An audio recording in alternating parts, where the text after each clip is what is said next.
Students, welcome to competitive magnet. आज की कक्षा में हम सौरमंडल में हमारी पृथ्वी के बारे में पढ़ाई करेंगे, जो कि क्लास 6 के एनसीईआरटी ज्योग्राफी का एक फर्स्ट चैप्टर है। इसके ऑल द कॉन्सेप्ट्स और नोट्स यहाँ पर आपको क्लियर कर दिए जाएंगे, ताकि आप हर एक कॉम्पिटिटिव एग्जाम्स के लिए एसएससी, आरआरबी, यूपीएससी और अन्य बोर्ड एग्जाम्स के लिए अच्छी तरीके से तैयार हो जाए। यहाँ पर अंत तक जुड़े रहें और अगर हमारे चैनल को सब्सक्राइब नहीं किया है तो जल्द से जल्द सब्सक्राइब कर दें, ताकि इस तरह का बेहतरीन कंटेंट आपको मिलता रहे। चलते हैं शिक्षा की ओर।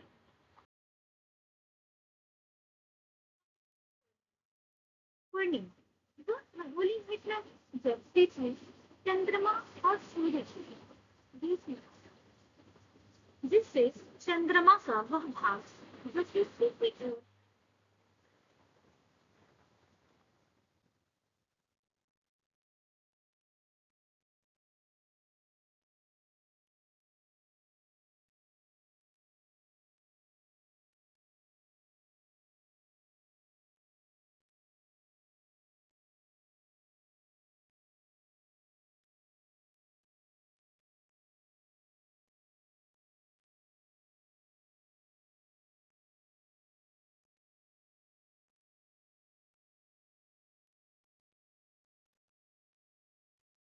फुल मून कहते हैं। खगोलीय पिंड तो सूर्य, हम चंद्रमा और वे सभी वस्तुएं जो रात के समय आसमान में चमकती हैं, खगोलीय पिंड कहलाती हैं। तारे, कुछ खगोलीय पिंड बहुत बड़े और गर्म होते हैं। ये गैसों से बने होते हैं। इसके पास अपनी ऊष्मा तथा प्रकाश होती है, जिसे वे बहुत बड़ी मात्रा में उत्सर्जित करते हैं। इन खगोलीय पिंडों को तारा कहते हैं। सूर्य भी एक तारा है। ये ध्यान दीजिएगा कि सूर्य हमारा एक खगोलीय पिंड है, जो कि तारा है। अधिकतर बच्चे इस बात से गलती कर देते हैं कि सूर्य एक ग्रह है या सूर्य एक नक्षत्र है, मगर वास्तव में सूर्य एक तारा है। नेक्स्ट नेक्स्ट टॉपिक हमारा ग्रह।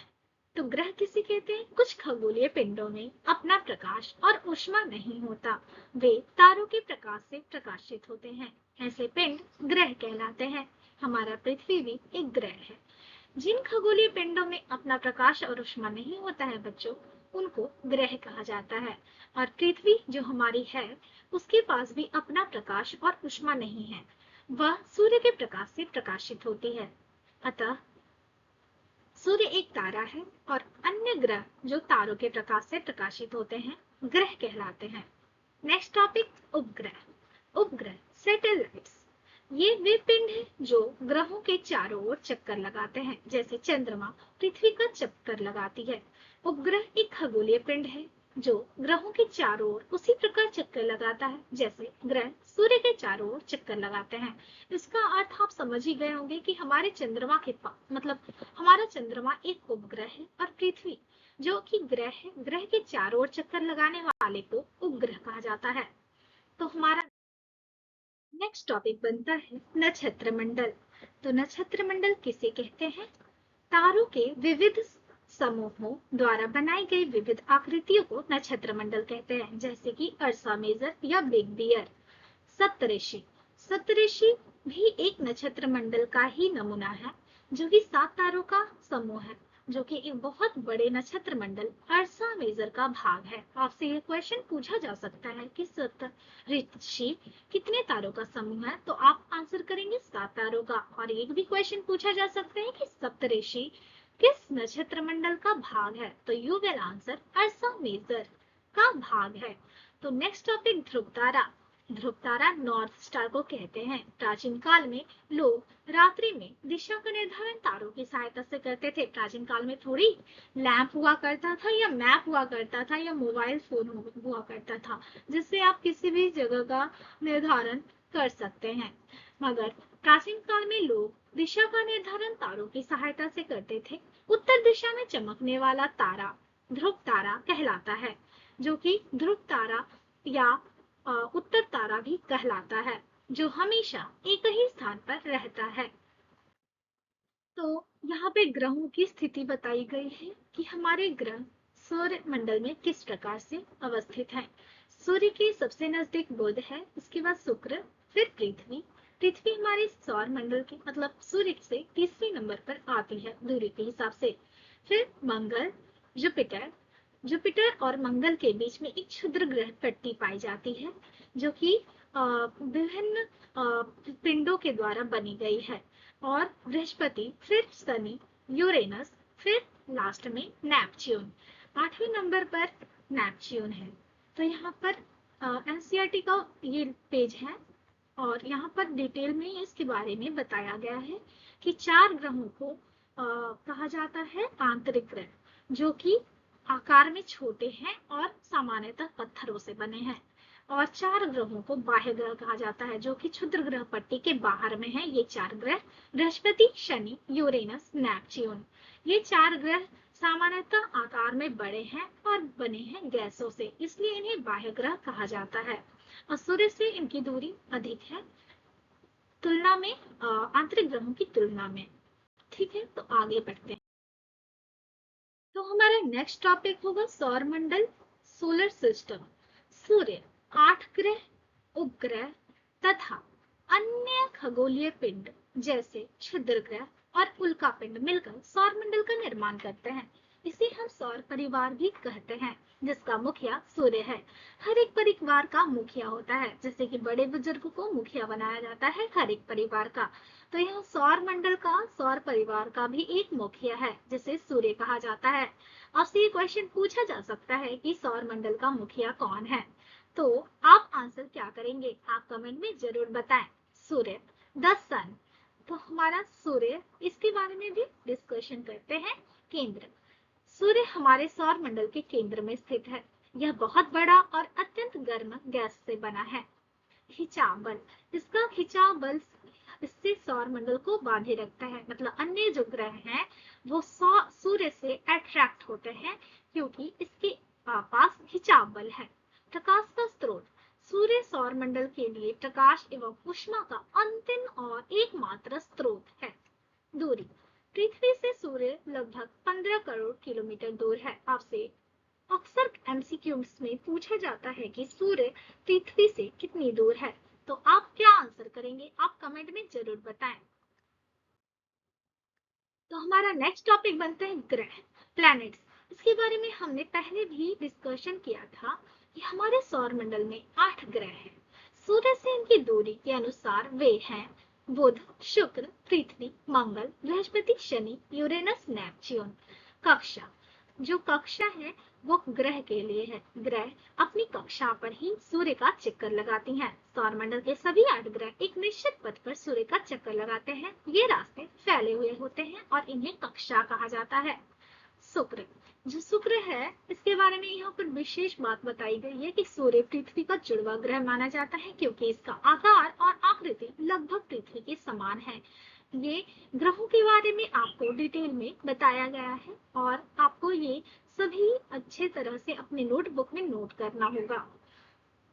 पृथ्वी, तो हमारे पृथ्वी के बारे में, स्थान के बारे में, दूरी के हिसाब से यह तीसरा ग्रह, जैसे कि पहले भी डिस्कशन किया गया है।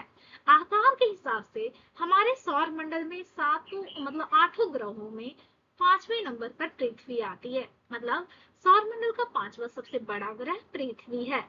आकार, यह ध्रुवों के पास थोड़ी चपटी है। जो हमारी पृथ्वी है वो ध्रुवों के पास थोड़ी चपटी है और विषुवत रेखा के पास थोड़ी उभरी हुई है। इसी आकार को भू-आभ जियोइड कहते हैं।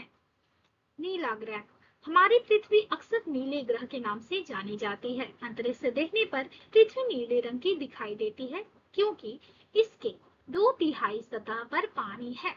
इसीलिए हमारी पृथ्वी अंतरिक्ष से नीली दिखती है, इसलिए इसे नीला ग्रह भी कहा जाता है। ये एमसीक्यू बेस्ड क्वेश्चन भी हो सकता है और आपसे बोर्ड एग्जाम्स में भी पूछा जा सकता है कि किस ग्रह को नीला ग्रह कहते हैं तथा क्यों। तो आप आंसर अच्छे से कर लीजिएगा। यहाँ हर एक कंसेप्ट क्लैरिटी के साथ डिस्कस किया गया है। जीवन, हमारे सौर मंडल का एकमात्र ग्रह है पृथ्वी, जहाँ पर जीवन संभव है क्योंकि यहाँ पर परिस्थितियां जीवन के लिए अनुकूल है। नेक्स्ट टॉपिक, चंद्रमा, जो कि उपग्रह है हमारे पृथ्वी का। पृथ्वी के पास एक मात्र उपग्रह हमारी चंद्रमा है। इसका आकार पृथ्वी के व्यास इसका व्यास पृथ्वी के व्यास का केवल एक चौथाई है। मतलब पृथ्वी के आकार का एक चौथाई भाग हमारी चंद्रमा है। हमारे इतने बड़े इसलिए दिखाई देते हैं क्योंकि चंद्रमा हमारे ग्रह के सबसे नजदीक है। ठीक है।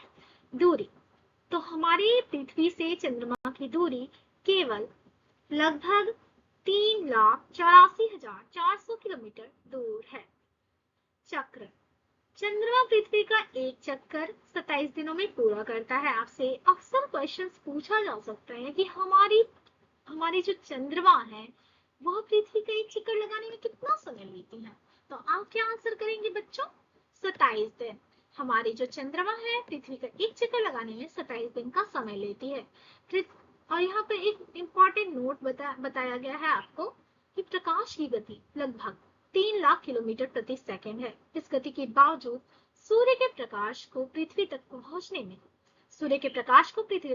में लगभग 8 मिनट 20 सेकंड का समय लगता है। यहाँ पर अप्रॉक्स में बताया गया है कि 8 मिनट लगता है। ठीक है।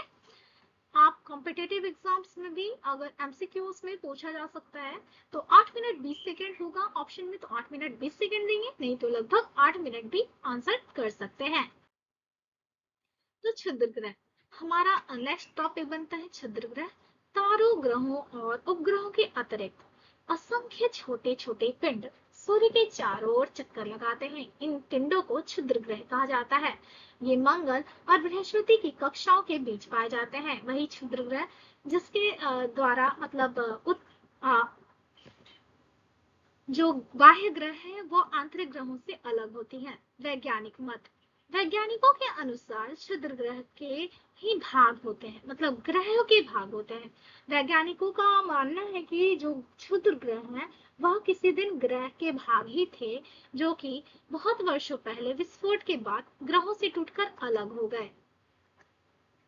तो हमारा नेक्स्ट टॉपिक है उल्कापिंड, मेटेरॉइड्स। ठीक है। सूर्य से चारों ओर चक्कर लगाने वाले पत्थरों के छोटे छोटे टुकड़ों को उल्कापिंड कहते हैं।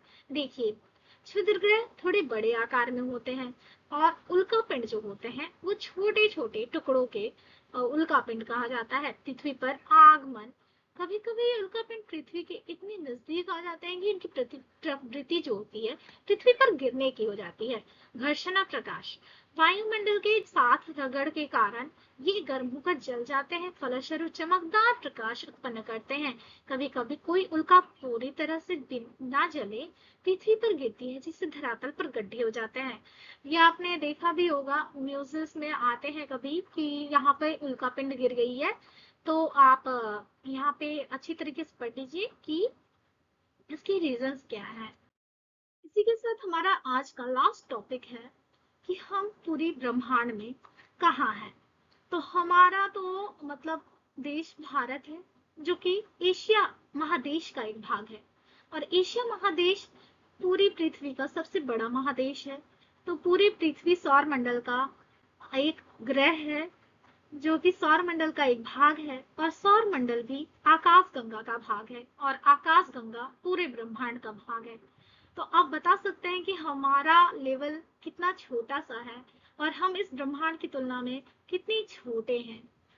इसी के साथ हमारा ये टॉपिक भी कंप्लीट होता है और आ, हमारा ये पूरा चैप्टर कंप्लीट होता है सौर मंडल में पृथ्वी। आपको कोई भी डाउट हो आप कमेंट में जरूर बताएं और मैं कमेंट का इंतजार करूंगी। और आप अगर चैनल को सब्सक्राइब नहीं किए हैं तो जल्द से जल्द सब्सक्राइब करें ताकि इस तरह का बेहतरीन कंटेंट आपको मिलता रहे। धन्यवाद।